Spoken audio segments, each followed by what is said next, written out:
Hola, ¿qué tal? ¿Cómo estás?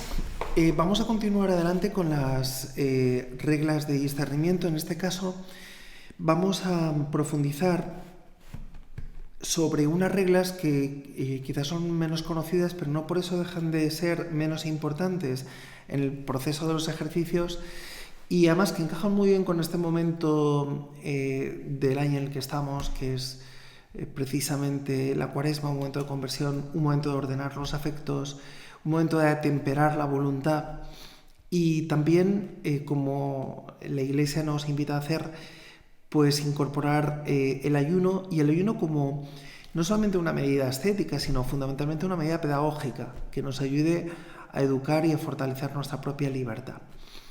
Estas reglas para ordenarse en el comer las encontréis en los números 210 al 217 de los ejercicios espirituales. Bien, ¿para qué sirven estas reglas?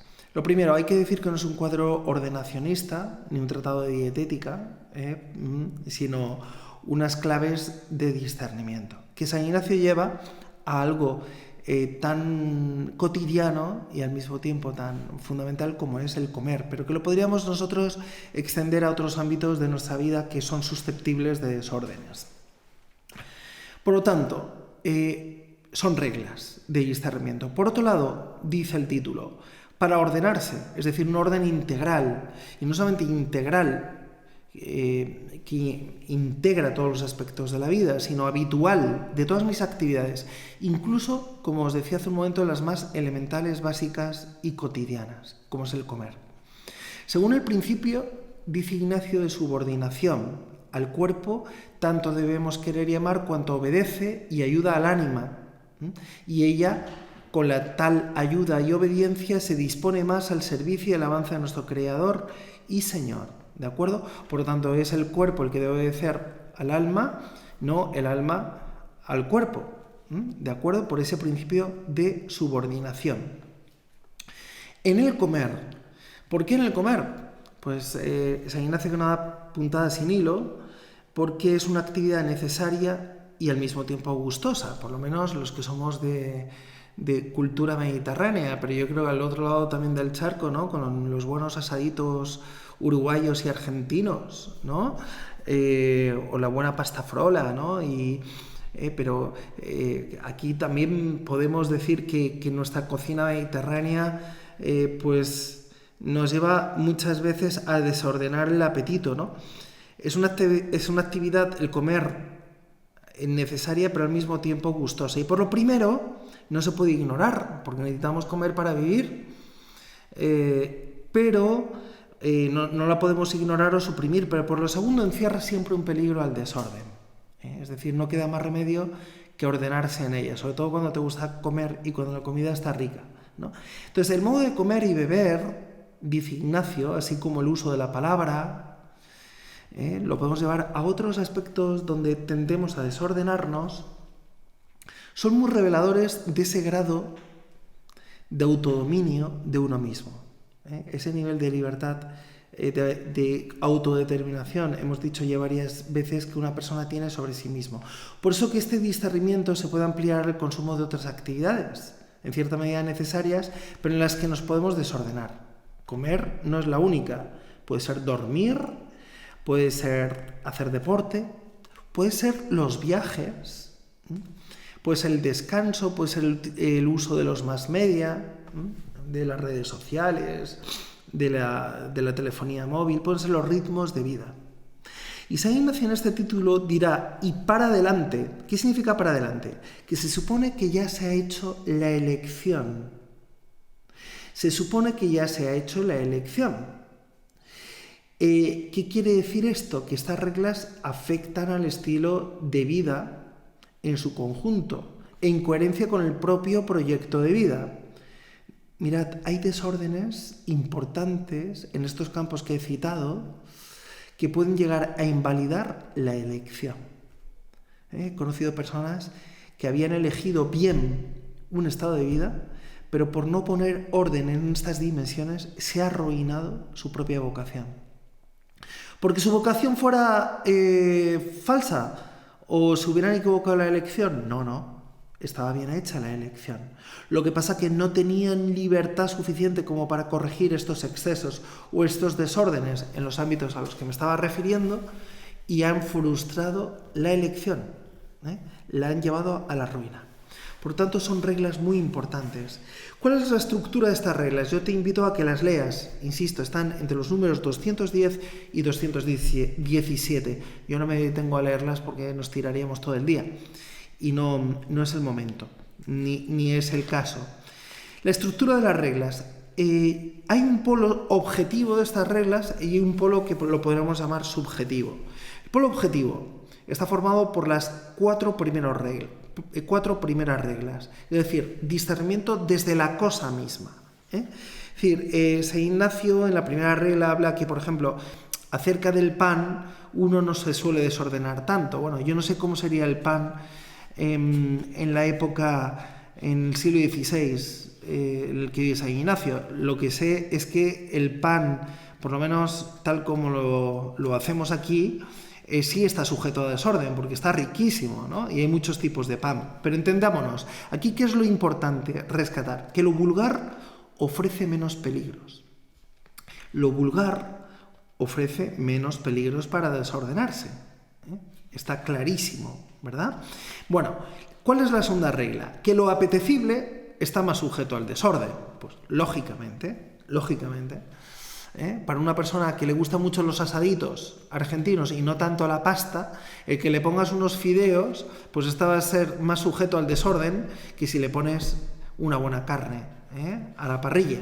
Eso está claro. Lo apetecible está más sujeto al desorden. Y la tercera regla, ¿de qué nos habla? Que lo excepcional debe conservar el carácter de tal. Es decir, si todos los días nos estamos dando homenajes, pues ¿qué ocurre? Que al final lo excepcional, la excepcionalidad, se llevará a lo ordinario, dejará de ser excepcional. Porque si lo excepcional es de todos los días, no, hay que saber marcar, ¿no?, qué es lo excepcional de aquello que es vulgar. Y la cuarta regla, San Ignacio nos habla de la abstinencia. Es decir, cuanto más, dice Ignacio, quitemos de lo que conviene, mejor, para saber llegar al justo medio. Es decir, no sabríamos llegar qué es lo que me conviene si no me quitara cuanto más mejor. ¿Para qué? Para que me dé cuenta de que necesito comer para no acusar tanto la debilidad y llegar al justo medio. Es decir, darme cuenta que me había pasado 17 pueblos en la comida, ¿no? O en cualquier otro ámbito donde puedo tener desórdenes. Pero para eso, la abstinencia, por eso fijaos, la Santa Madre Iglesia es muy sabia y por eso nos pide ayuno y abstinencia. La abstinencia te permite irte al otro extremo para llegar después al justo medio. Uno se tiene que pasar hacia el otro extremo para darse cuenta de que para poder llegar al justo medio, al equilibrio, necesito primero, entre comillas, o no entre comillas, pasar hambre, para darme cuenta de que necesito comer algo más de lo que me había privado, pero no para llegar al punto de antes, en el que me había pasado también, sino para llegar al punto de equilibrio. Por lo tanto, la abstinencia es un lugar fundamental de discernimiento, desde la cosa. Es el único modo de romper muchas veces con esos niveles de dependencia y llegar a saber cuánto me conviene tomar de una cosa. Atento, dice Ignacio, a las consolaciones espirituales y a la evaluación de las necesidades objetivas, tal como estas se están dando. Bueno, y las siguientes, la quinta, la sexta, la séptima y la octava, son desde el polo subjetivo, es decir, el discernimiento desde la actitud. Las cuatro primeras eran el discernimiento desde la cosa y las cuatro siguientes van a ser el discernimiento desde la actitud. La quinta regla es el criterio fundamental de discernimiento, la imitación de Cristo, suscitada en la contemplación, comer como Cristo, ese modo cristiforme de proceder con orden y concierto, ¿no? ¿Cómo contemplas a Jesús comiendo en casa de Lázaro o de Simón el leproso, como lo contemplábamos el otro día, ¿no? ¿Cómo te lo imaginas? ¿Cómo te lo imaginas a Jesús en la última cena? ¿Cómo te lo imaginas a Jesús compartiéndose la mesa? Si os habéis fijado, en muchos comedores de las casas de ejercicios, como el de nuestra casa, en casi todos los comedores hay una última cena. Y esto tiene que ver con una tradición que muchas veces hemos perdido, ¿no? Es decir, cuando uno come, está en el marco de los ejercicios haciendo contemplación de Cristo, de cómo comía, ¿no? También en el comer yo puedo hacer una actividad que me vaya conformando con la vida de Cristo, ¿no? San Ignacio, nos cuentan sus biógrafos, cuando comía no hablaba. Cuando comía estaba absorto no en lo que comía, sino haciendo contemplación, ¿no? Con esto no quiero decir que en las comidas no podamos charlar, no podamos amigablemente compartir, pero San Ignacio nos dice que, y nos lo va a decir más adelante, ya veréis, que no es lo mismo tener toda la atención puesta en lo que como, sino que la atención puesta en otra realidad mucho más edificable que lo que como, ¿no? ¿Cuántas veces estoy comiendo y estoy devorando, ¿no? Y no existe otra persona a mi alrededor? Bueno, eso lo hacen los animalitos, ¿no? Uno cuando come está haciendo un acto social, pero San Ignacio va más allá, dice, estás haciendo también un acto espiritual, estás partiendo de esa actividad tan fisiológica como es el comer, haciendo de ella una ocasión de contemplación y de compenetración y de conformación con Cristo. Comer como Cristo. La sexta regla se nos dice la atención puesta en las cosas más elevadas, por lo que decía hace un momento, de no tener todo el apetito puesto en lo que me estoy comiendo. Uno tiene que ser dueño de sí mismo siempre, dueño de sí mismo, el señorío, ¿no? Incluso cuando como. La séptima regla, el estilo, viene a complementar esto que acabo de decir, debe manifestar señorío, no estar volcado en el apetito ni aprisionado por él. Es decir, es un criterio psicológico de discernimiento. Por eso es importante que vuelvas sobre este polo subjetivo de estas reglas, la quinta, la sexta y la séptima. Y la octava es muy importante, porque igual que la cuarta regla, San Ignacio nos habla de la abstinencia como un lugar fundamental de discernimiento desde la cosa, en la octava regla, San Ignacio nos habla de la saciedad como lugar de discernimiento. Es decir, que cuando yo he comido, decida lo que voy a comer en el tiempo siguiente. Es decir, que no decidas a la 1 de la tarde que te estás muriendo de hambre, o a las 12 del mediodía te estás muriendo de hambre, qué es lo que vas a comer en la cena, ¿no? Porque no vas a ser del todo objetivo, sino mejor que solo decidas con el estómago lleno. Es decir, después de haber comido, en España comemos muy tarde, a las 2 de la tarde, pues a las 3 de la tarde, en otros países se come mucho antes. Bueno, pues después de haber comido, decide lo que vas a cenar. No lo decidas antes de haber comido porque no vas a ser del todo objetivo. Por tanto, la saciedad como lugar de discernimiento. No se puede discernir bien bajo el síndrome de abstinencia, muchas veces, ¿no? Decidirse cuando uno está razonablemente satisfecho y mantenerse, eso es muy importante, en la decisión de después. Bien. Hay como 5 observaciones que yo quisiera haceros. La primera de ellas es que el orden de la abolición es el constitutivo básico de la experiencia de la libertad. Entonces se trata de ampliar el campo de la libertad a las zonas de dependencia. Pregúntate cuáles son esas zonas de dependencia que hay en tu vida, ¿no? ¿Dónde tú todavía no eres señor de ti mismo? ¿Dónde sientes que hay esclavitud? ¿Dónde hay zonas de dependencia? Bien, por lo tanto, digo que el orden de la abolición es constitutivo básico de la experiencia de la libertad. Hay que ampliar ese campo de la libertad a las zonas donde tú te descubres más dependiente. Segundo, tales dependencias, ¿por qué se caracterizan? Pues lo primero, por una necesidad compulsiva. Segunda, por una insaciabilidad. No las puedo saciar. Tercera, que polariza e invade el campo del deseo y de la sensibilidad. Ya no puedo vivir sino deseando, como una especie de drogadicto, ¿no? Mi sensibilidad se resiente, ¿no? Si no se satisface plenamente ese deseo, ¿no? Hasta constituirse de hecho en el objetivo propio de la existencia. En la práctica vivo para ello, ¿no? Entonces, cuidado con esas dependencias y Y si tienes alguna de esas características, significa que tienes algún comportamiento adictivo y tienes un condicionamiento adictivo que determina tu libertad, sin duda alguna.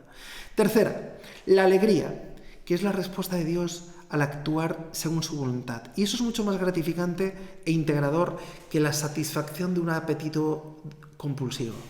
Me he pegado hoy un homenaje, sí, te has pegado un homenaje, pero si es tan insoportable como antes de habértelo tomado. Es decir, has satisfecho una dimensión muy periférica de tu vida. No significa que puedas decir soy plenamente feliz, sí, he llenado mi estómago, pero y ahora me voy a pegar una siesta. Bueno, te pegarás una siesta, pero te levantarás mucho peor de lo que te has acostado seguramente. Es decir, la alegría es la respuesta de Dios al actuar según su voluntad. Y esto es mucho más gratificante, insisto, y más integrador que la satisfacción del apetito compulsivo, que a veces va creando dependencias, ansiedades, y a la postre disgusto, y a la postre agresividad contra uno mismo y contra los demás.